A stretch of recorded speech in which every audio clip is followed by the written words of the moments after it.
Hi, everybody. I'm Dr. Anna Saylor with Van Every Family Chiropractic Center, and today we're going to talk about stress, mom stress. I'm going to give you everybody a little couple minutes to jump on here, and so we can kind of talk about it. So remember, this is going to be an interactive event, so I want you to grab a piece of paper and some Sharpies. So Sharpies would be best, or pens. Because we're going to do a couple different exercises to really hone in on the areas of your body that are causing stress. So we're going to focus on the top 8 areas and kind of delve into what is really causing you stress. So I'm just going to give everybody a moment to jump on here. So once again, Dr. Anna Saylor with Van Every Family Chiropractic Center, and we're talking about stress today. So grab your piece of paper and your pen. And then let's kind of get started here. Awesome. Okay. So first thing I want you to do is close your eyes and think about your life. I want you to think about your stress level right now. So just live in the zone right now. Close your eyes.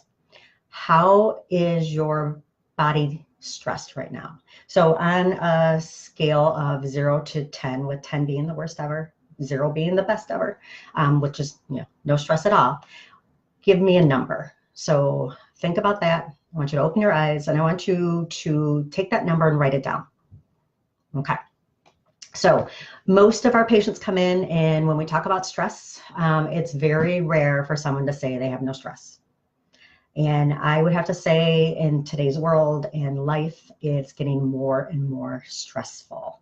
So I've been a chiropractor for over 20 years, and the last 5 to 7 years, the stress levels have been through the roof. So if you put a 0 to 3, congratulations, you are amazing.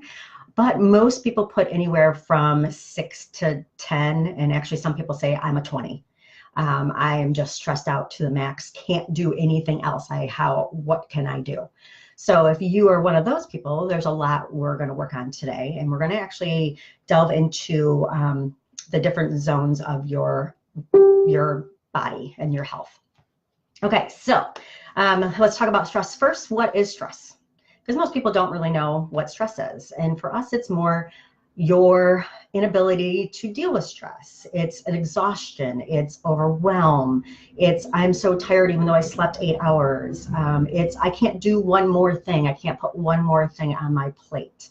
It's the I don't know what's going on, but my body feels like it's like this at all times, and it's go, go, go, go, go, and I just don't know where to even focus on. Okay, so let's kind of talk about that too, as how we're dealing with stress, because everybody deals with stress differently. Some people bottle it up, and then they explode. And it's one of those things where you just don't know why, and you just get so angry, and it has to come out somehow. Other people just shut down. So, and that's kind of a lot of women especially. We are the shut down inward, kind of bring ourselves in and don't talk to anybody, don't want to see anybody, don't want to do anything, a little bit depressed because we have so much stress in our lives. So that's kind of the biggest one that how most women respond. Then we look at things like, if you're really stressed, are you eating bad? Because a lot of times we turn to the unhealthy stuff. So when we're stressed, we're eating the junk food, we're eating the foods that make us feel better, so we think, because it's the comfort foods. We're coming into fall right now, so all that comfort, the soups and the chilies make us feel better, but it's also the bread. So if you think about the way you eat when you're stressed, because there's the rare people who just don't eat at all, which congratulations, I guess, but it's not healthy either. But it's how you are coping with your stress. Okay, then there's a couple things that your body always is dealing with stress, and there's a couple hormones that are activated in your body, especially if you're under a lot of stress. We have cortisol, which increases weight gain, and they're the ones that we've done everything. We feel like we're eating well and we're exercising and we're still gaining weight. And then we have to look at how your cortisol levels are. So how is your stress level there? We have serotonin, which causes sleep disturbances. So if you have a lot of serotonin in your body, you're not going to sleep well. And then we also have growth hormone, which is going to increase our aging. Yes, we're all going to get older, and that's part of life, but we can age gracefully, I guess, is how I would say it. So those are the hormones that are always going to affect us. And we're going to kind of delve into more about that later. But right now, this is the interactive part. This is the fun part. So I want you to grab a piece of paper. So just a blank piece of paper, make it handy, whatever you want, and a pen. So I like Sharpies. I'm just a Sharpie girl. So basically, I want you to draw a circle, a large circle on this piece of paper.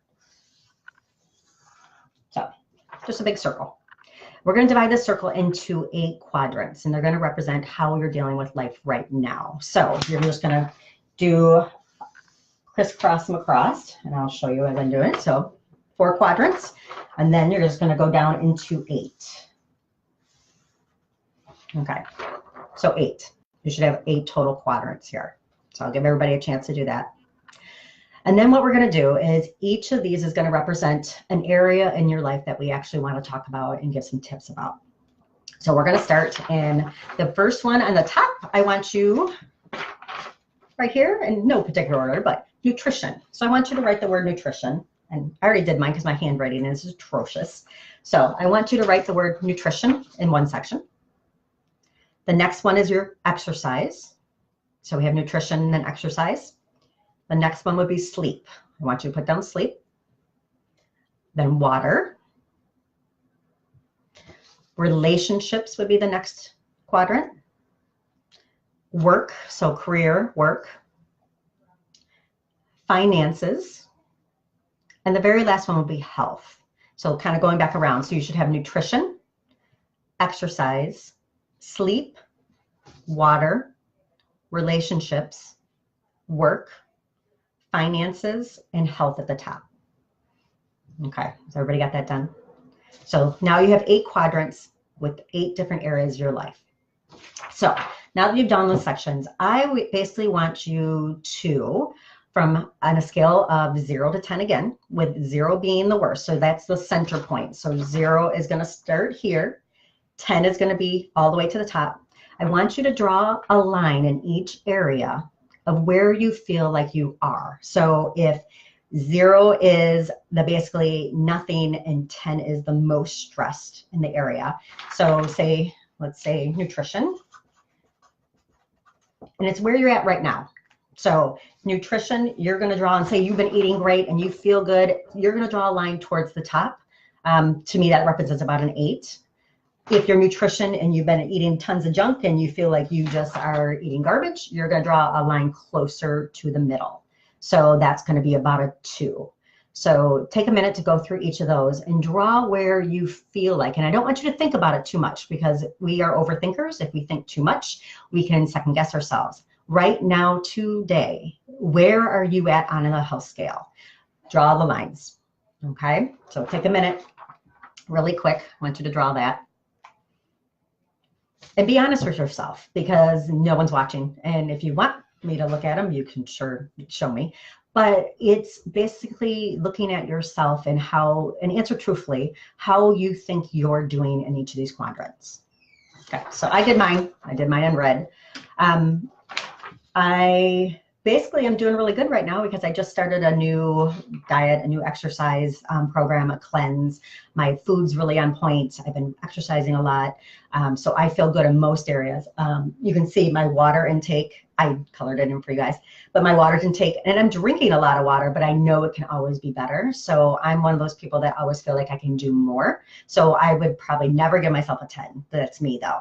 I like to say I'm about an 8. So there's certain areas, my sleep can get always better. I've been waking up at 5 a.m. every morning and I'm trying to get my body back to going back to bed a little bit earlier. And I like to stay up a little later.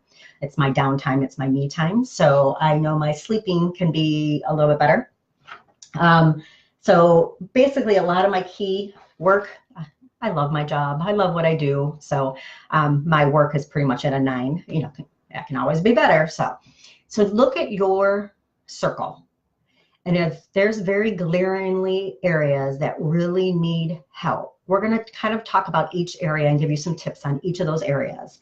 But if you think of this as a wheel, if your wheel's unbalanced, if there's certain areas of the body that are unbalanced, certain areas of your life that are unbalanced, this wheel is not going to be able to turn correctly. So you think of it, if it's a lopsided wheel, it's going to clunk. And that's where life is about balance. We always want as many areas of the body and your health to be balanced. They all affect each other. So your health is not going to be on point if your nutrition is bad or if your exercise is bad.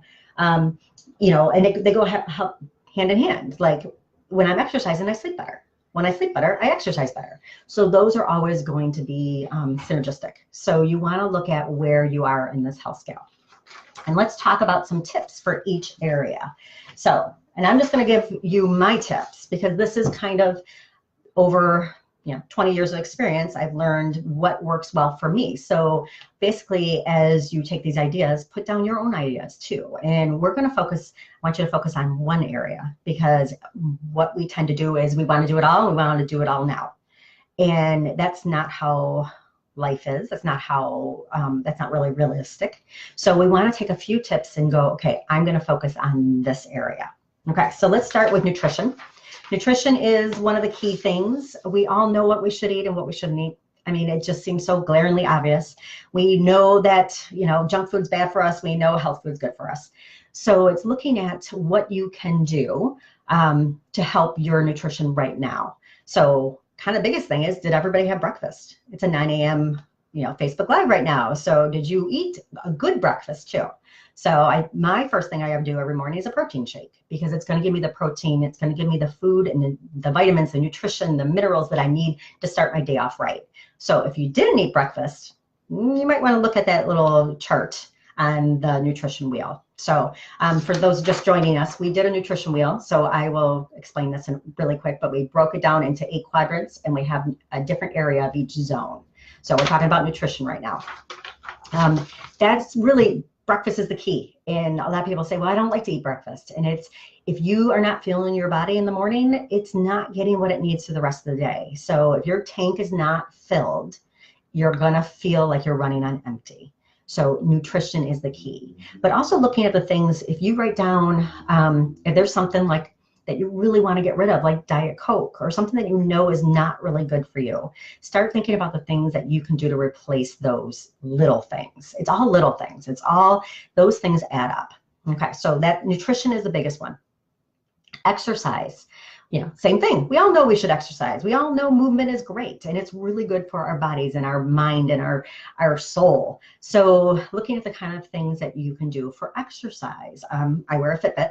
So Fitbits are a really good way to track what's going on with you. And I know there's some competitive Fitbitters on here right now, so I'm not going to say who it is, but she's in a war with her family. And when your mom's kicking your butt on Fitbit, you better get it dialed up.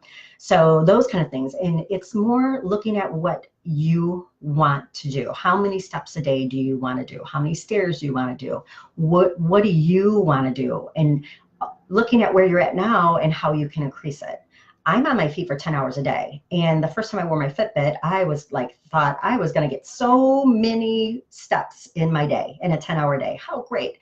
And truthfully, in my office, I got about 2,000, which is really, for being on your feet for 10 hours, 2,000 stinks. It is not good. So there's a lot of things that I have to do outside of the practice to make sure that I'm getting my steps. Second thing is having an accountability partner. I just started a new workout program, and my office manager is amazing, and she's my accountability partner. I send her just a workout done and a thumbs up when I'm done. We've done in the past, I've done a Facebook group, and I had just an accountability Facebook group. So we checked in every day, and it's just to keep us on track. How much do you want to work out, or how many things? And it's not just working out, but it's movement. Really simple way, if you want to track it, and I'm a very visual person, is you get a dollar store calendar, and every day you work out, you put a black Sharpie on across that day, and every time you don't work out, you put a red Sharpie across the day. So you can fool yourself. It's really easy to do. Like, yep, I worked out 5 times last week. And then you look at your calendar and you're like, oh, really? I actually only worked out 3 times. And when I'm doing this red Sharpie, I hate seeing a red X, because then I know I did not work out that day. So looking at those little things that really motivate you and help you do that quadrant of the exercise is going to be really good. So next is sleep. Sleep is something that most of us don't get. So now we're on the We did the nutrition, we did exercise, and we're focused on sleep right now, okay? Looking at what you sleep on, so a good mattress, and we get asked a lot here in the practice, what is a good mattress? And that is one of the hard things because everybody's different. Everybody has different body needs, body sizes. Your significant other, if they're sleeping in the same bed, have a different size than you need, a different. So we do always recommend that you do the the sleep study at Art Van. You don't have to buy a bed there, but actually find out what works for you. They have a really good free 5-minute test that'll tell you if you should have a firm mattress or a soft mattress. So what are you sleeping on? How are you sleeping? Are you sleeping on your side, your back, or your stomach? If you're a stomach sleeper, absolutely worse for your spine. Absolutely worse, because there's no way you can breathe laying face down. So you tend to always have a rotation in your spine, and that's going to really affect your sleep. So looking at your mattress and your pillow, a pillow lasts for about a year. So if you have a pillow that's been out for, you've had it for years, which I know patients and people in general are notorious for keeping a pillow, and they love it and love it and love it, and they keep it and keep it and keep it, and it's awful. So if you sleep on your side, your nose, your sternum, and your belly button should be as close to alignment as possible. That means you need a pillow that's about this thick, because you don't want to be tilted to one side or the other side. So I always say, like, lay on your side, get your favorite pillow, close your eyes and relax for a minute, and then open your eyes. See where you're at. Feel where you're at. You should be pretty close to alignment. And if not, you need to increase the size or decrease the size. And if it's over a year old, get a new pillow. Okay, so those are my key things with sleep. But just sleep. Electronics at night, turn them off. It's hard. Like, it is one of those things that people tend to be, overwhelmed because you just want to shut down with electronics. And they are saying, there's studies out there that you should turn them off within a half an hour before you try to go to sleep and calm your body down. We're a family of readers. All of us in our household read before sleep. There's no TV allowed upstairs in our house. So it's a really good habit for your kids to start too. So if everybody's joining us, I see people coming on. We are talking about this health wheel. So, and I will post it later so you can do your health wheel, but it's the 8 quadrants of your life, and we're talking about tips on each of those. So right now we're focused on sleep. Next is water. So we are a chronic society of dehydrated people. That fatigue you feel at 3 p.m. is dehydration. That I'm so tired, I don't know why, that's dehydration.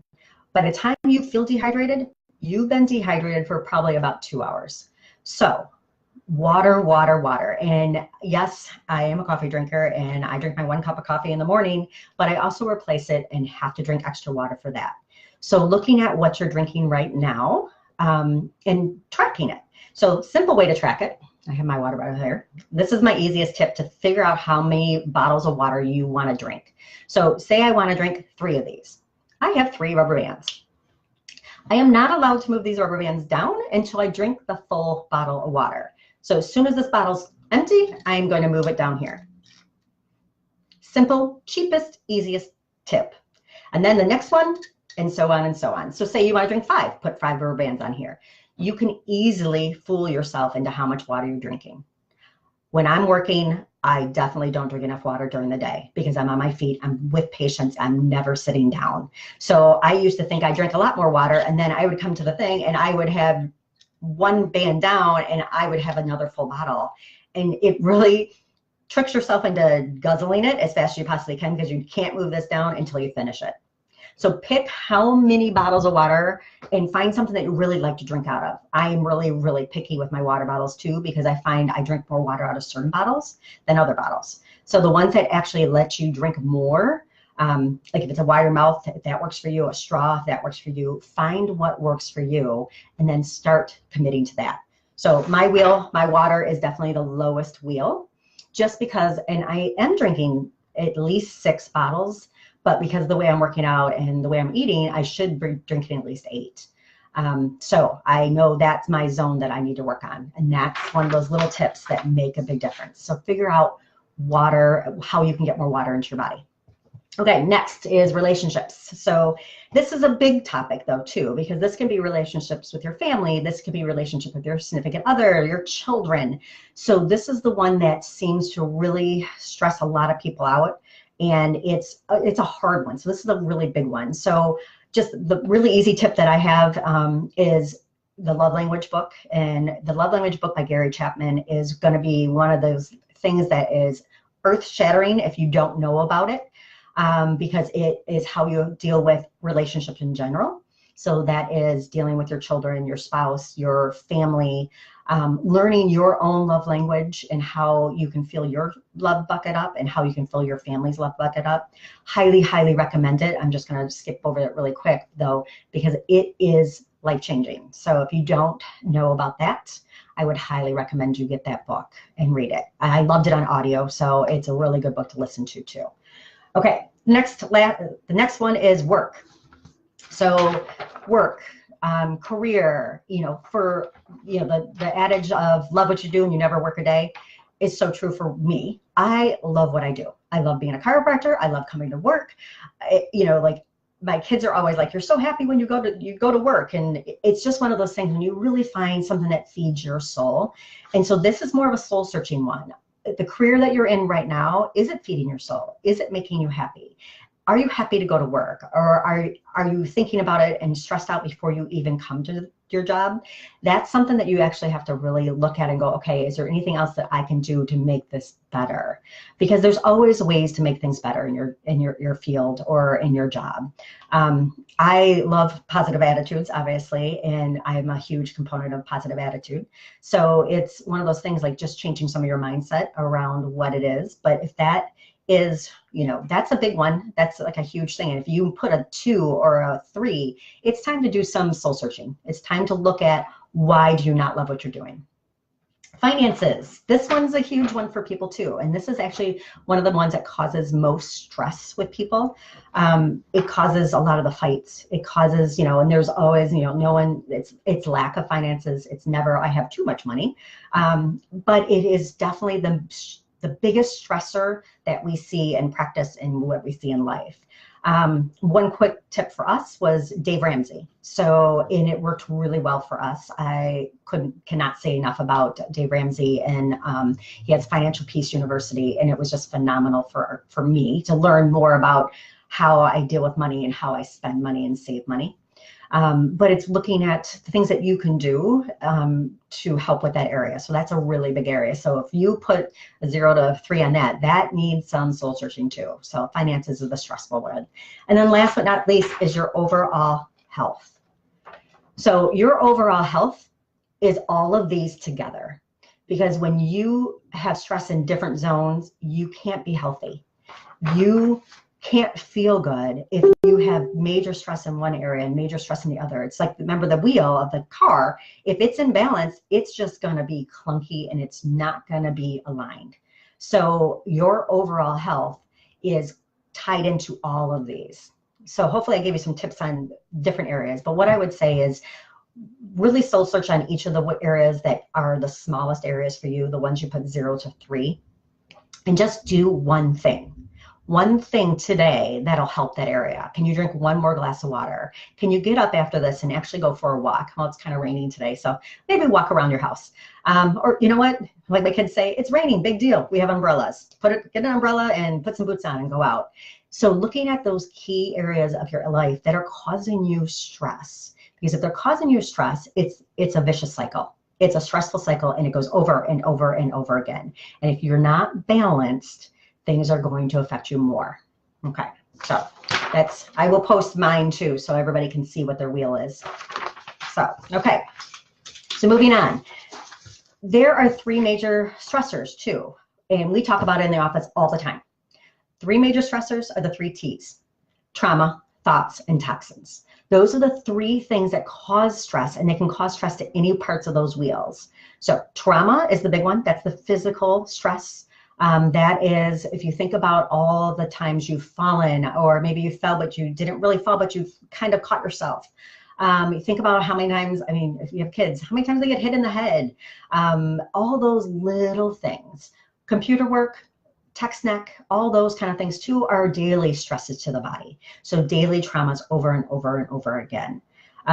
Biggest key with trauma in physical is also not things you're not doing. So if you're not exercising and you're not moving and you're stagnant at your desk, those are traumas too.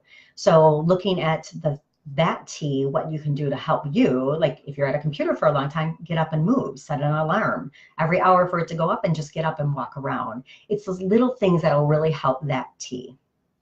Second T is toxins, which is chemicals, and that is that part of the nutrition. So it's not only what you put in your body, but what you don't. So dehydration, not drinking water, not eating well, not taking your vitamins can be a chemical toxin. But also the things that you're doing outside. So as women, we tend to put a lot of chemicals on our body. We're the, lotions, we have, the hair, we have the makeup. So it's also, we're always assaulting our skin, which is the largest organ of our body.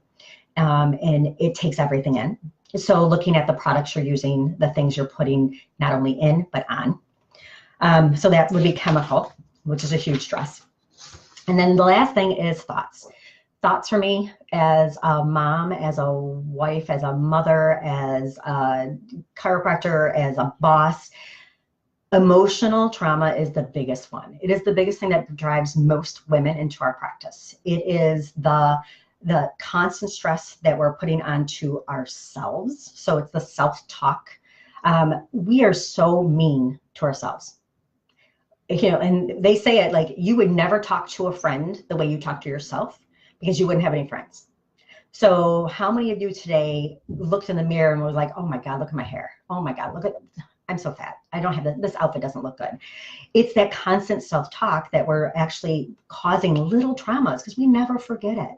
Our bodies don't forget it, our minds don't forget it. So how can you change that?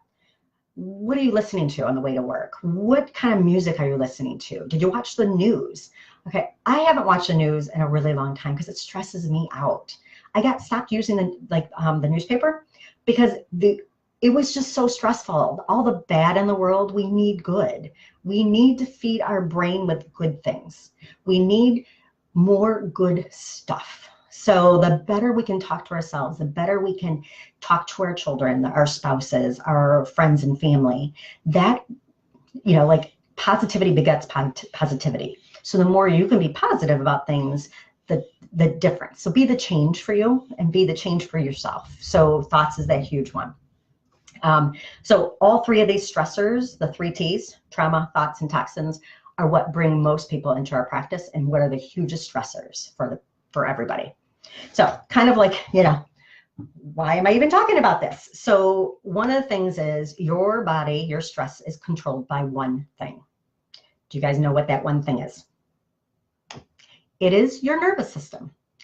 Your nervous system is the forgotten, lovely thing that controls everything. Your nervous system, your brain talks to your nervous system, which talks to everything. It talks to all your cells, all your organs, everything. You live your life through your nervous system, and no one, other than your chiropractor, thinks about it.